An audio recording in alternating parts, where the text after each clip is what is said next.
Whether you dressed up as a Disney princess for Halloween or nerded out on European history in college or binge-watched The Crown or Downton Abbey or got up at some ungodly hour to watch the royal wedding, it's hard to deny the allure of royalty. And like anything alluring, or aspirational, or, frankly, old, there's an air of mystery around the whole institution. What do the titles actually mean? What's better than the other? Why are some people called different things at different times? How do you find one and marry one and live out a life of luxury and leisure at a sprawling palace in the British countryside? We'll answer almost all of these questions in today's What's the Difference? Hello and welcome to Royal Scandal.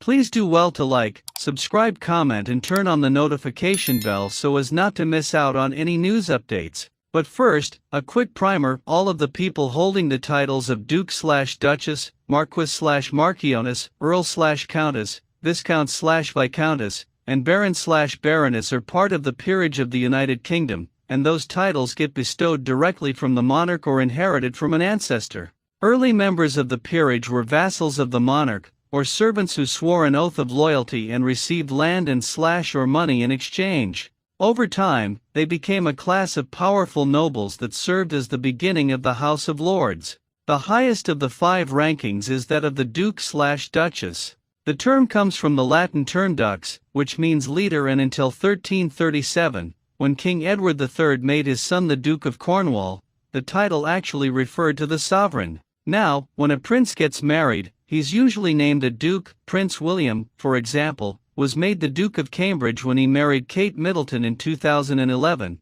and Prince Harry was made Duke of Sussex when he married Meghan Markle last year.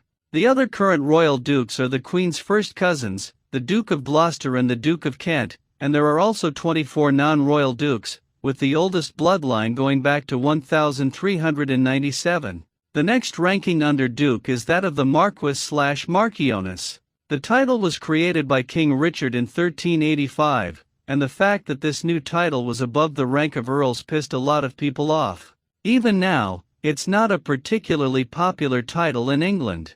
There are currently 34 marquesses, the most senior of which is the Marquess of Winchester, which was created in 1551. After marquesses come the earls, a title equivalent to that of a count in other parts of Europe, and the female version of an earl is called a countess. Before King Canute, who ruled from 994-1035, earls, or aldermen as they were once called, managed provinces or shires on behalf of the king. From the reign of King Richard II onward, the title became either a life creation, only lasting for the appointee's lifetime, or only passed down able through direct male heirs.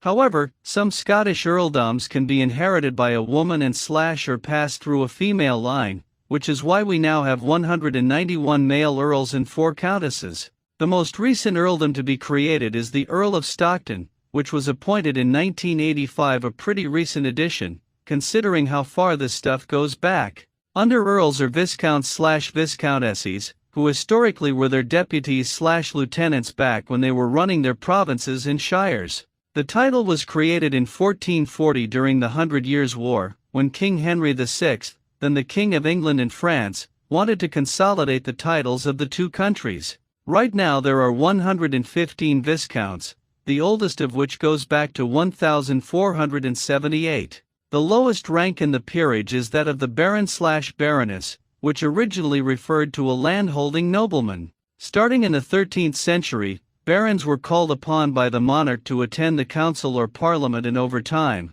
the king began to summon the descendants of those barons to do the same thing. In Scotland, in fact, a baron is the same thing as a lord of the parliament. There are currently 426 hereditary barons/lords of parliament and 9 hereditary baronesses/ladies of parliament. The oldest line in England goes back to 1264, and the oldest line in Ireland goes back to 1223. And how about the terms lady and lord? Informally, any member of the peerage up to the duke can be referred to in that manner, though dukes and duchesses should always be called by their full titles. A good thing to keep in mind the next time you find yourself amongst nobility, a peer of the peerage, if you will. Thank you so much for watching. Please like and subscribe.